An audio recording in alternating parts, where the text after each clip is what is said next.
Hello everybody. So we'll continue here on the chapter about international migration, and now we'll talk about these patterns of world immigration over time. So give a little bit of history of immigration around the world. And so we go to slide 17 to start on this topic. So the first modern human beings in sub-Saharan Africa, they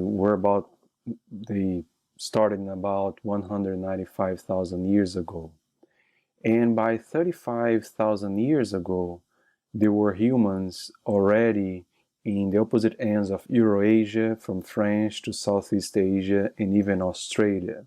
So in between this time here, 195,000 years ago and 35,000 years ago, a lot of humans, they migrated from sub-Saharan Africa to all these different areas in the world. And how modern humans went about colonizing these and other drastically different environments during the intervening 160,000 years is one of the greatest untold stories in the history of humankind. So exactly this migration that happened between 195,000 and 35,000 years ago, so in a period of 160,000 years. Of course, we don't have data from that time. It's still a major concern or a major untold story about how human beings colonized and moved from sub-Saharan Africa to all these different areas in the world. And so about 50 to 60,000 years ago, humans began to migrate out of Africa, first to Southern Asia, China, Java, and later to Europe. And the 60,000 years ago, when it started this international migration, is exactly what we talked about in the first topic of this lecture. Then, after that, they began to migrate to the Americas around 14,000 years ago. And the movements were often through land areas and short sea routes, exactly because we didn't have modern transportation, everything done by foot. So this movement of people from one area to the other, it was like really slow. And so people migrated just a couple of miles per year and moving from one place to the other. But then you start to see the colonization of several different regions and areas in the world. And after these first migrants, population flows to a new territory were usually preceded by an invasion of armies. So migration started being done by army invasion. An example could be found in the raiding activities by the Scandinavian pirates, for example, the Vikings, in England, Ireland, and France between 800 and 1066 AD. So at this time, migration started to be pretty much like army invasion of one population over the other. So it was much more related to wars between different groups of people. And also international migration and invasions could also involve the enslavement and forced migration of the defeated peoples to the land of the conquerors. So whenever a population, a group of people invaded another area, they took like all these people that they invaded, transformed them into slaves and moved them back to their country, and they were pretty much like forced to migrate to these other places, and they were worked as slaves over there. So for example, during the 5th century BC, Athens had about 75,000 to 150,000 slaves from both Africa and Asia. And they represented about 25 to 35% of Athens' population. So the Athens, they invaded these other areas by force and then brought back these people in forced migration to work as slaves back in Athens. And this population was representing a large amount of the overall population in Athens. And after the 14th century, international migrations and invasions, they became transoceanic, exactly because of the development of ships and large naval expeditions. These migrations and invasions, they became transoceanic. So territorial exploration led by large naval expeditions played a role in the dynamics of human migration to other parts of the unknown world. And two major countries that started this process were Spain and Portugal, that they start to have these large naval expeditions to the American continent, and it started to invade those countries, and a lot of like Europeans start to migrate into other portions of the world. And European immigrants, as a share of the world population, increased a lot exactly because of these international migrations and invasions in a transoceanic scale. And Europeans immigrants, they increased from 3% in 1750 to 16% in 1930. So European immigrants as a share of the world population increased a lot between the 1700s and the 1900s. And the largest period of European overseas migration happened between 1840 and 1930. For example, 52 million people immigrated primarily to North America. And also before World War II, intercontinental migration from Asia was smaller in scale. But still, you had some migration from Asia to other areas, was not so big in scale of Europeans going to other areas and Europeans going to North America, but still, it was, we had intercontinental migration from Asia, but not on a large scale as we had Europeans going to North America. And some examples are Asian Indians emigrated to British Guiana, to East Africa, Fiji, Mauritius, and Trinidad. Japanese and Filipino migrants moved to Hawaii. Japanese moved to Brazil to work in coffee plantations, and that happened a lot after the end of slavery in Brazil in 1888, and then the Brazilian government started to bring immigrants from other countries, and from Japan it was a major flow to exactly work on coffee plantations. And also Chinese moved a lot to the US even before World War II.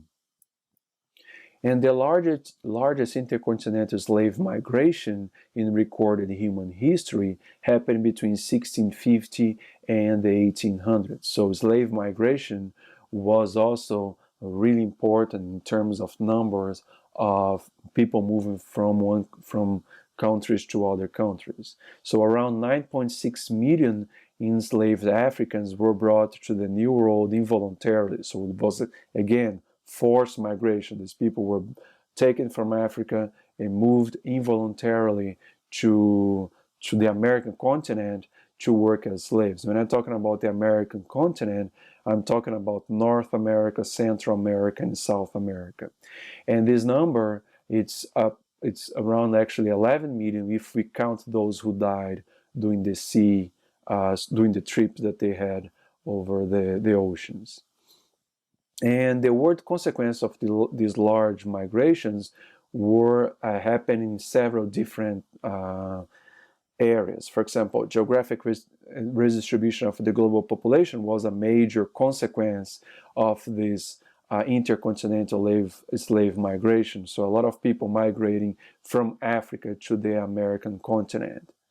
And pressures of the population on land and resource in the old world were relieved, because then, for example, Europe also started to have less population, so less problems of less pressures on the population growth, because a lot of those people moved to the American continent. Again, American continent here, America here, I'm considering North America, Central America, and South America, not just the United States.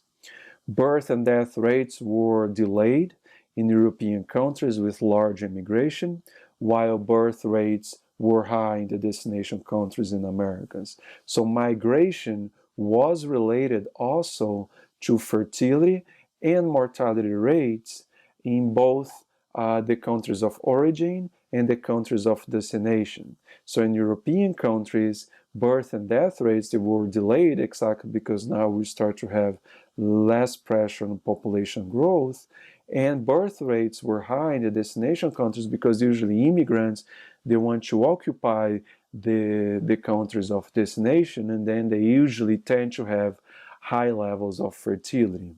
And because then you have fewer people staying, or like you had this relief of population in European countries, you have a relief on the resources, and then the death rates, they start to decline as well. In terms of the geographic distribution specifically, the geographic distribution of races has also changed dramatically. For example, by 1930, about 1/3 of all whites no longer lived in Europe because they moved somewhere else, and more than a fifth of all blacks no longer lived in Africa. And since the 1930s, there have been several major international migration movements. And most migrants are refugees and asylum seekers. So they are not voluntary migrants. They are involuntary migrants, usually leaving their country of origin because of wars, because of violence, because of a series of issues, and then they look for asylum in other countries. And the World War II was a moment that caused a lot of movement of people from one country to the other, from several countries to others. So large numbers of Jews and political refugees, they fled Germany. 20 million Eastern and Central Europeans were uprooted from their homelands between Adolf Hitler's rise to power in the 1930s and the end of World War II. So a lot of people live in Germany and also Eastern and Central Europe around the time of World War II. And then when World War II ended, about 3 million Japanese were returned by decree to Japan from other Asian nations. So World War II was a major moment, right? Before it, during it, and after it, a lot of people moved from a series of different countries to other countries. Other migrations in the 1940s also happened were important to highlight.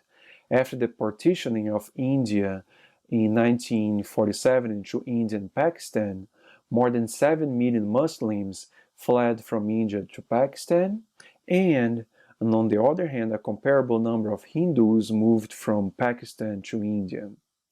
So in 1948, thousands of Palestinians were displaced from the territory that is now Israel. So in the 1940s, it was like a lot of migration, in this case here between India and Pakistan, but also Palestinians being displaced from the territory that in which Israel was formed after World War II. And again, in Southeast Asia in the 1970s, millions of Southeast Asians were uprooted owing to political and economic disruptions. So this resulted in one of the largest and most tragic refugee migrations in history. For example, 10 million refugees migrated from what had been East Pakistan, which is now Bangladesh, to northern India in 1971, so in more recent decades, not in the 1940s, as we saw before. And subsequently, millions of Asians escaped from Cambodia, from Vietnam and Laos into Thailand and elsewhere. Exactly because of Vietnam War and a series of other wars and issues and problems that were going on in Cambodia and Vietnam and Laos, then already more recent decades in the 1970s, all these international migration, exactly because of wars, because of political and economic issues, made people move from different countries to the other. So a lot of this international migration being related to refugees and asylum seekers. And the specific case of Afghanistan is important to highlight. The 1979 Soviet invasion of Afghanistan generated massive numbers of refugees. There were about 6.5 million Afghan refugees between 1988 and 1991. and another 5 million refugees left Afghanistan from the early 1990s and 2000.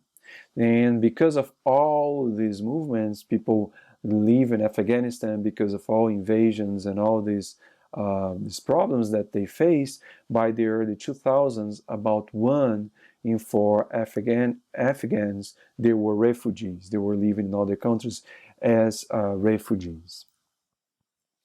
And this modern refugee area began at the end of the Cold War, around 1991. Many developing countries were still engaged in violent conflicts after losing support from their superpower backers. So after the end of the Soviet Union, and then we have the end of the Cold War around 1991, many developing countries that were backed by the Soviet Union, they started to engage in violent conflicts, and that also generated a series of disruptions and people moving from different countries to other countries. So around 2001, there were 3.6 million Afghans found in Pakistan and Iran. In 2003, several million refugees fled Iraq due to the invasion by the United States. So all these different moments, the end of the Soviet Union, then we have the end of Cold War, generated a series of conflicts and a lot of people moving from different countries to the others. And that's when we have the end of the Yugoslavia, and then we have the war in those countries that form Yugoslavia.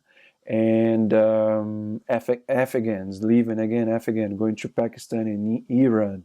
And then in Iraq war, when the United States entered the country, we have again a lot of refugees leaving these countries that start to face all these different wars and conflicts. And the United Nations High Commissioner for Refugees, pretty much an agency within the United Nations, estimated that there were 46.3 million refugees in the world in 2014. And in our website, I included some specific websites and some specific links generated by the UNHCR that gives current data about refugees in the world in recent years. And they have specific websites related to refugees from Syria going into other surrounding countries, like I mentioned in the previous topic in this lecture here, of Syrians because of the Syrian civil war, moving to Turkey, to Lebanon, to Jordan, to northern Iraq. And the UNHCR has really good estimations in a website dedicated to that. So Syria, Afghanistan, Somalia, Sudan, and South Sudan send out the largest numbers of refugees to other countries. And on the other hand, Pakistan, Lebanon, Iran, Turkey, and Jordan are the countries receiving the largest numbers of refugees in more recent years. And Turkey is the one receiving most of the refugees from Syria. Okay, so that's what I had to talk about this topic within the chapter about international migration. Thank you very much.